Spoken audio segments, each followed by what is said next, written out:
السلام علیکم دوستانو، امید ساتم چې ښه به یې. زه یم فضل الله او تاسو سره مخاطب یم د فضل ټیکنیکل 45 نه. نننۍ ویډیو ډېره اهم ده. نننۍ ویډیو کې ما تاسو ته راوړي دي چې آیا تاسو یو میسنجر یا فیسبوک یا داسې نور داسې اپلیکیشن یو په ځای 5-3 په موبایل کې ساتلی شئ یا نه.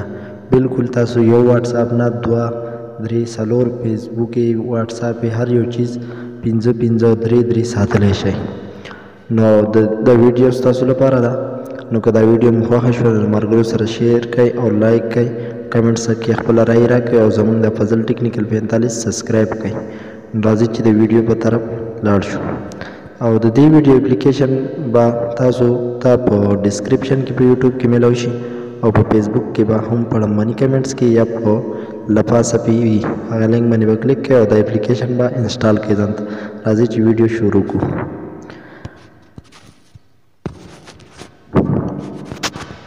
دا اپلیکیشن به انسټال کړئ، بیا په دې کلیک وکړئ،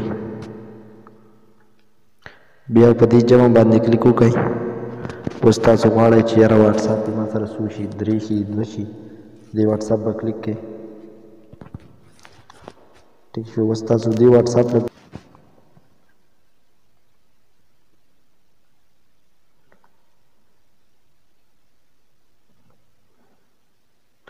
بیا په دې جمع باندې کلیک وکړئ، بیا په دې واټساپ کلیک وکړئ، بیا په دې لینک باندې ووهئ.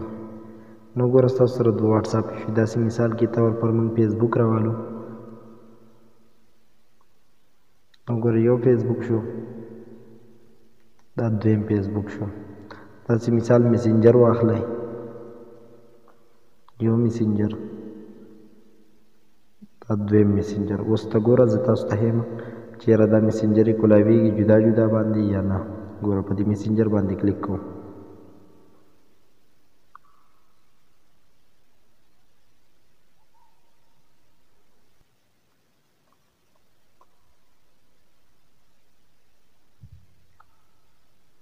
دا ګوره یو میسنجر ما سره لاګین شو. دلته زه اوس هر څه ورکړئ خپل لاګین به شي. چې زه نه بیک شئ نو دا بل 1 نمبر میسنجر ته ګوره.